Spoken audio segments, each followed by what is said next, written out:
no nível da representação, engrudar, né? Engrudar numa palavra, substituindo palavras, não é? Substituindo metonimicamente, nós poderíamos pensar, né? Ele está dizendo a mesma coisa, ele está voltando ao procedimento múltiplo, ele só está substituindo as palavras. Um exemplo para vocês entenderem isso, eu não vou ser fiel ao exemplo que ele deu, porque não tenho memória mais para guardar assim de maneira tão fiel, mas vou dizer um outro exemplo muito fácil, né? Que é aquele exemplo comum entre nós quando alguém nos conta um sonho. Sonhei com cobra.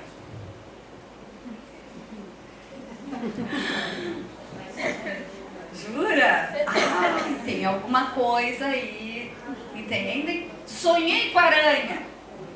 É disso que o Deleuze e Guattari, não com esses meus exemplos, vocês estão me acompanhando, né? Não, mas ele está dizendo que existe uma colagem representativa de palavras que não avança do uno. Por isso eles estão combatendo, porque continua fazendo múltiplo.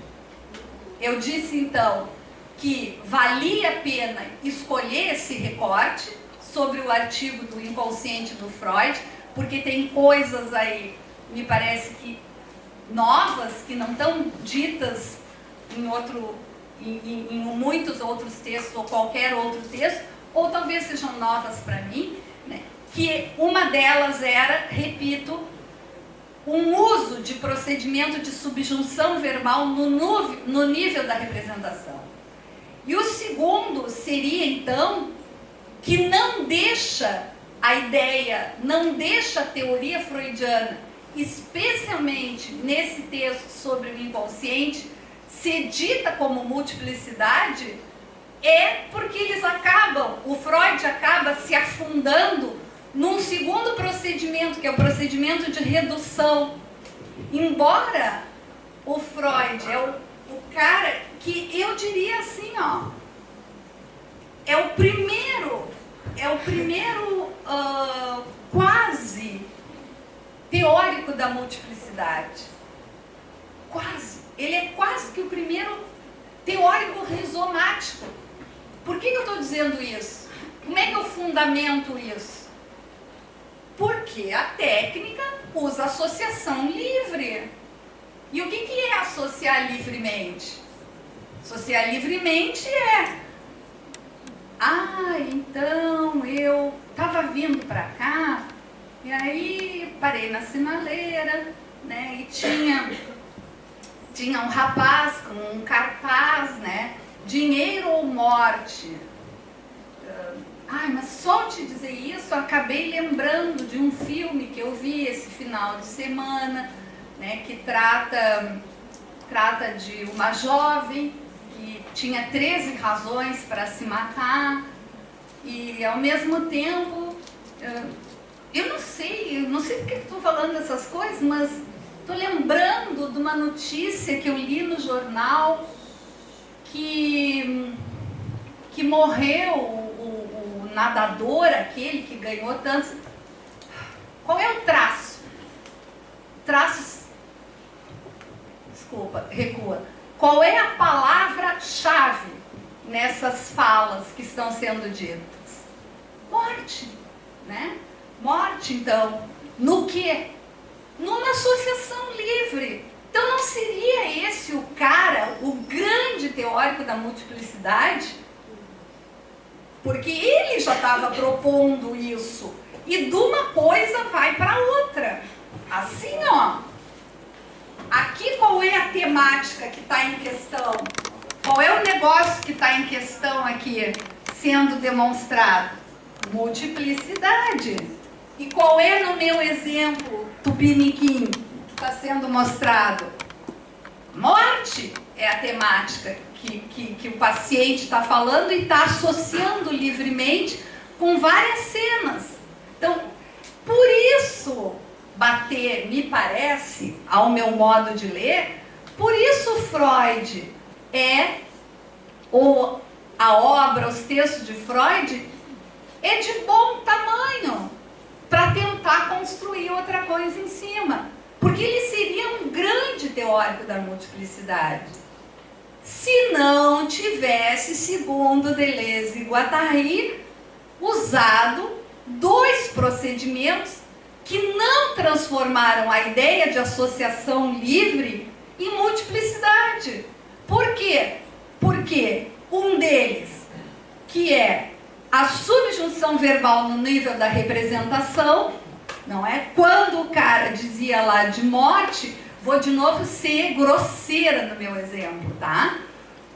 O Freud, tá falando de morte. Deve estar falando lá, do pai. Do pai que numa determinada situação, que já morreu, de novo ele vinha para o Édipo. Então essa subjunção verbal no nível da representação, segundo Deleuze e Guattari, freudianamente, ela se encerrava, como os meus dois colegas disseram, em algumas ideias muito caras para o Freud, que era o conjunto conceitual que ele estava tentando colocar em pé para fazer de estudos sobre a subjetividade para nós, né? Para ele não usava essa expressão, ele usava a expressão eu, para estudos sobre o eu, transformar isso em ciência, que também não era o projeto dele, né? Transformar em ciência. Ele sabia que ele estava fazendo outra coisa, porque ele estava mexendo, né? Ele estava mexendo com essa composição de ir na arte e na literatura e em outras caóides, né? Falando a nossa língua. Nossa língua, estou tentando voltar para a filosofia da diferença deleuze-guattariana. Ele sabia que aquilo não era ciência, e psicanálise não é ciência. Embora a gente, às vezes, para afirmar uma coisa nova para nós, ou produzir sentido, a gente é um pouco leviano, né, nos combates que fazemos, porque ele tinha um projeto de oferecer uma teoria que fosse aceita pelos seus pares, não é? Como algo que se sustenta. E esse era o edifício teórico dele. Ético fazia parte dos alicerces teóricos dele. E o que Deleuze e Guattari vão dizer aqui, só não foi o cara da multiplicidade, porque recaía, né? Ele, embora propunha associação livre, ele recai, né, em representar aquela associação livre que está sendo colocada pelo paciente no uso da técnica em algumas palavras que são palavras-chave da sua teorização. Desenvolvendo um pouco mais sobre o segundo procedimento, que é de redução da associação livre no nível da representação das coisas, né? Essa associação livre, de novo, então, né, caindo no buraco, ou não vou usar buraco, caindo na areia movediça, no ladaçal, aquele que a gente não consegue sair. Estou me lembrando aqui, estou associando livremente, ou melhor, estou agenciando com os filmes de Tarzan, da minha infância, que sempre tinham areia movediça, né? E caía, então, nessa areia movediça da representação das coisas. Eu estou me fazendo entender? Vamos ver aí, vamos dar uma caminhadinha. Quantos minutos ainda tem? 37. Eu vou a 45. Vamos ver os lobos e os carneirinhos lá. Queres o... Pode jogar aí, e eu vou achando aqui a minha página, que é outro arranjo que ele junta, né? Outro agenciamento que ele faz, porque o ser gay mostra o desenho, né? Mostra o desenho. Olha, tinha um monte de lobo. E o projeto do Freud, então, era poder sustentar, era um dos objetivos dele, era sustentar a sua teoria a partir de casos, né? Então, ele precisava um caso para dizer da neurose infantil. Um pouco como nós, às vezes, né? Nós queremos arrastar os nossos dados da pesquisa para dizer alguma coisa que era nossa, entre aspas, hipótese, que nós já acreditávamos mesmo antes do processo de pesquisa, e a gente quer muito dizer isso no final, ou porque a gente acha bonito, a gente acha romântico, é relevante, a gente viu em algum, não sei, ou realmente se tornou um acontecimento para nós. E às vezes a gente dá uma ajeitadinha daqui para tentar... O Freud também, ele queria muito no projeto dele, não é? Dos adoecimentos mentais, vamos dizer assim, nessa classificação, nessa lista que ele estava fazendo, incluía a questão da neurose infantil. Esse foi um boom, não é?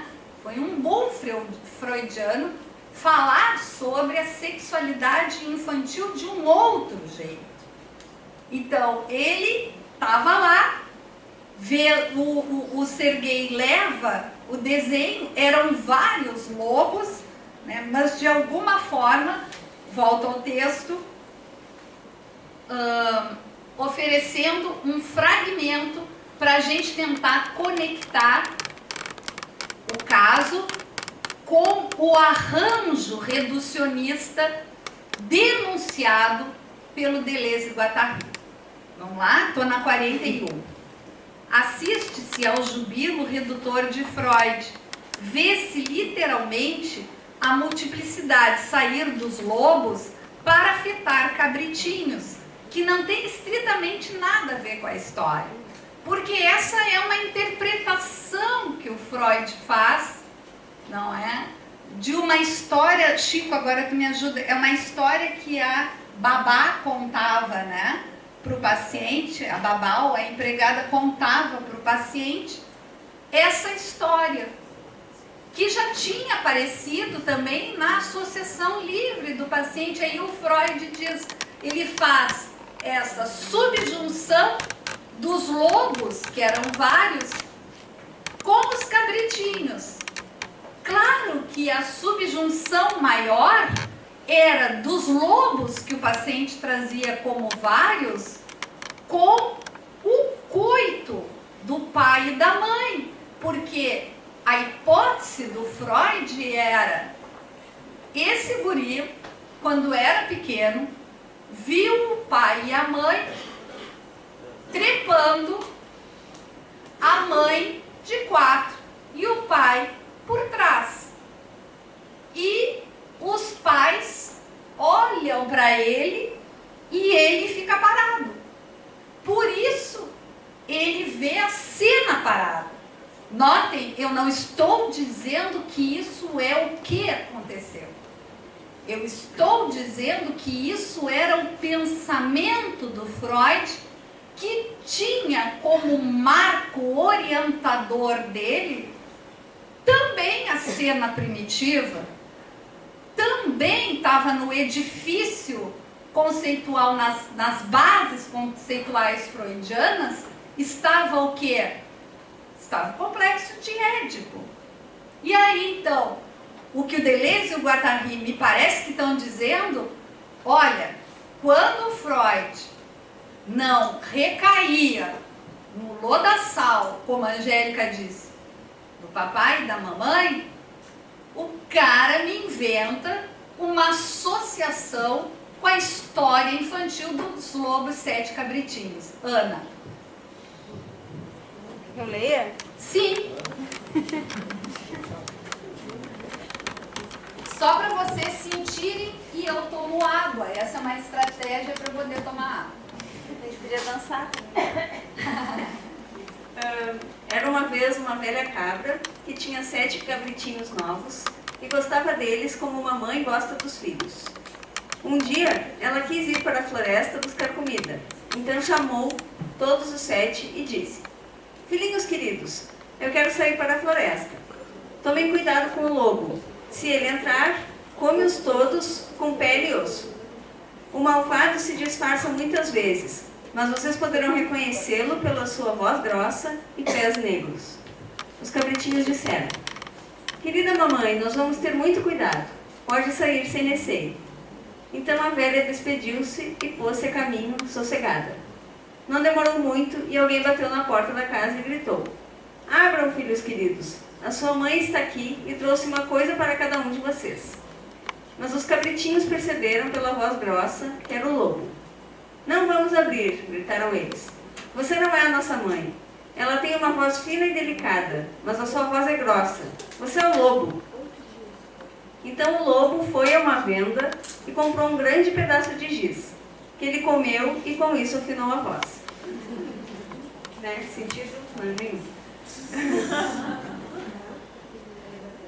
Então ele voltou, bateu na porta e gritou: abram, filhos queridos. A sua mãe está aqui e trouxe alguma coisa para cada um de vocês. Mas o lobo pusera sua pata preta na beira da janela. Os pequenos viram isso e gritaram: não vamos abrir. Nossa mãe não tem um pé preto como o seu. Você é o lobo. Os cabritinhos se assustaram e tentaram esconder-se.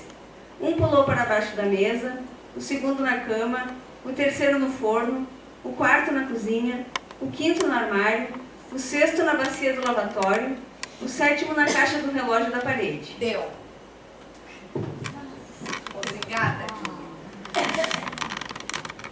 7 lobos, voltei ao texto do Deleuze, na página 41. Ele tá batendo, eles estão batendo. 7 lobos, que são os lobos do sonho, que são apenas cabritinhos. 6 lobos, posto que o 7º cabritinho, que é o homem dos lobos em pessoa, esconde-se no relógio. 5 lobos, posto que talvez tenha sido às 5 horas que ele viu seus pais fazendo amor, e que o algarismo romano V, que é 5, está associado à abertura erótica das pernas femininas. Se forem 3 lobos, posto que os pais fizeram amor 3 vezes, posto que eram os 2 pais, ou mesmo 2 cães, que a criança antes teria visto copularem. Depois, um lobo, posto que o lobo é papai. Essa crítica, vocês pegaram, gente? Alguém ainda não entendeu? Levantem a mão, eu negocio, começamos de novo. É um movimento que ele está dizendo. O cara era quase, ele foi quase o grande teórico da multiplicidade. Mas assim como nós, que saímos correndo para ir no banheiro, ou nos afogamos tomando água para deglutir, é assim que se diz, né? Deglutir a força do contato e improvisação que a gente viveu, o Freud também, para Deleuze e Guattari, recai nessa redução que eu lhes falei dos 2 procedimentos, ok? Então eu fiz um recorte ínfimo no platô, aí para o pessoal mais perto aqui da nossa cidade, já fica meu compromisso para oferecer mais adiante, né, um seminário que talvez a gente possa estudar só esse platô, né? Então, alguns sabem, eu nesse momento tô afastada, não é, em processo de formação e estudo, trabalhando lá no grupo da professora Sandra, mais uma vez, trabalhando mais intensamente lá, e com meus projetos também pessoais de estudo. Mas logo que essa volta acontecer, né, que eu acho que setembro, acho que setembro eu volto, enfim, do ano que vem, a gente pode estudar. Então eu fiz ali aquele recorte, certo? Agora então, acho que valia, se nós tivéssemos tempo, uma parada, e eu adoraria mas fica para esse seminário futuro, porque ele também vai nos ajudar, os Deleuze e Guattari vão nos ajudar na página 43, a avançar um pouco quando eles nos falam dos fatores das formações do inconsciente, né? Eles vão dizer isso, mas de um inconsciente enquanto multiplicidade.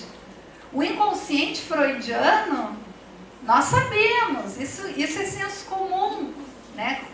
O que as manifestações do inconsciente, como é que a relação entre consciente e inconsciente, aquilo que a gente reprime, que fica guardado no inconsciente, mas a nossa bomba de repressão, né, nunca consegue empurrar e reter reprimido, sempre alguma coisinha escapa para o consciente, escapa através de sonho, de atos falhos, de xistes, não é? Mas essa é a formulação freudiana. Em relação à formulação deleuze-guattariana, eles estão nos dizendo aqui nesse platô, né? Aqueles que se interessam, como é que se dá o inconsciente segundo a multiplicidade. Mas para finalizar, então, fazendo jus ao pedido antigo e amoroso da minha colega, nós estamos pulando para a página 46 e eu vou me ater, então, ao matemático físico Riemann, e já de pronto façam uma correção.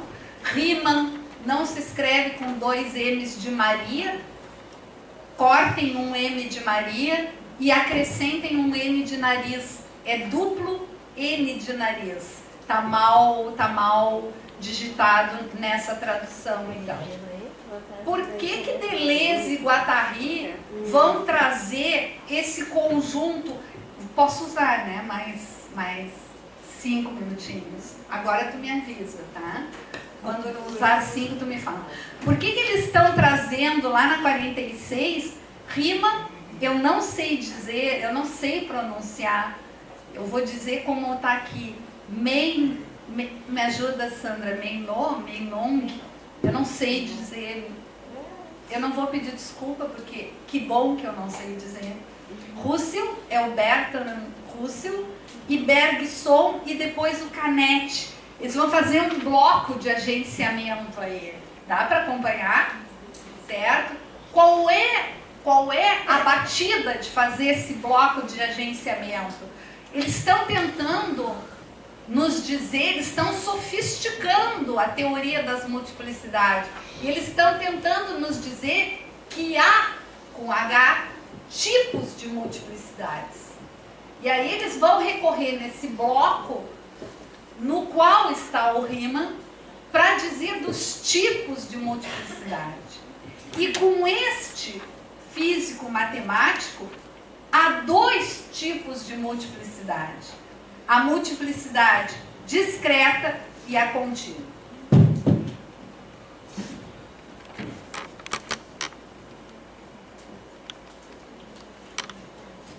Isso é bárbaro, né, gente?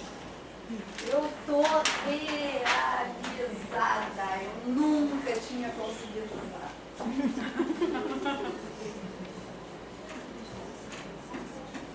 Chicão, vê se o Chico saiu. Minha caligrafia tá tentando melhorar.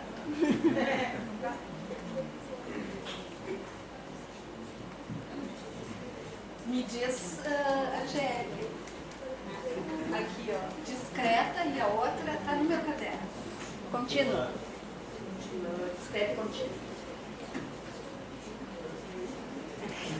Vamos voltar para a matemática, então.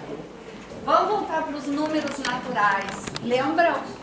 Por que os números naturais são discretos?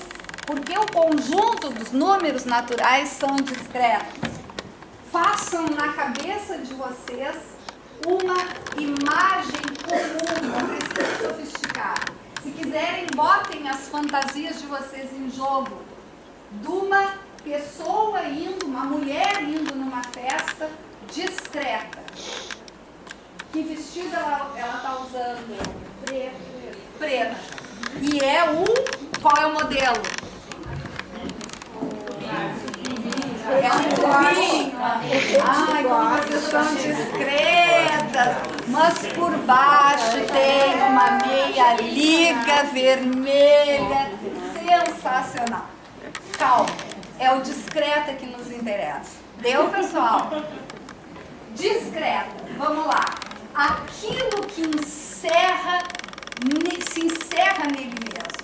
Um tubinho preto não tem muito lugar para quase mais nada.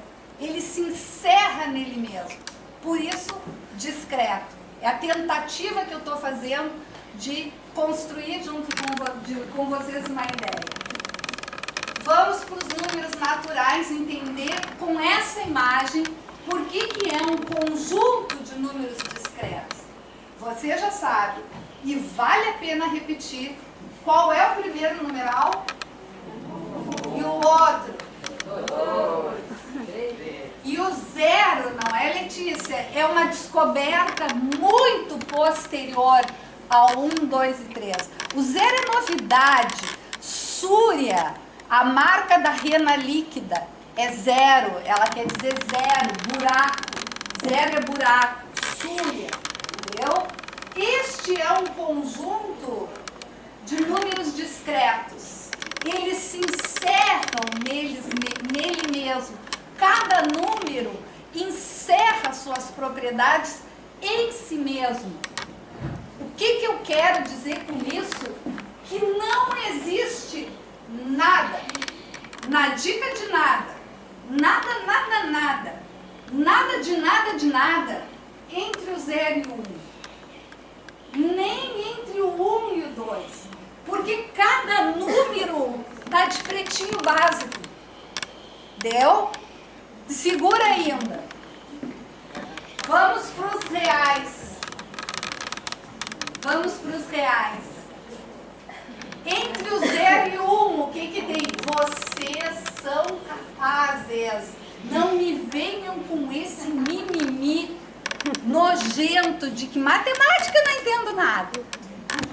Vocês nunca conseguirão serem professores de um currículo da multiplicidade, de uma didática da multiplicidade, de uma docência da multiplicidade, se começar, não, isso não, ok? Reais, vocês sabem disso. O que tem entre o 0 e o 1? Eu tô te enlouquecendo, né? O que tem entre o 0 e o 1?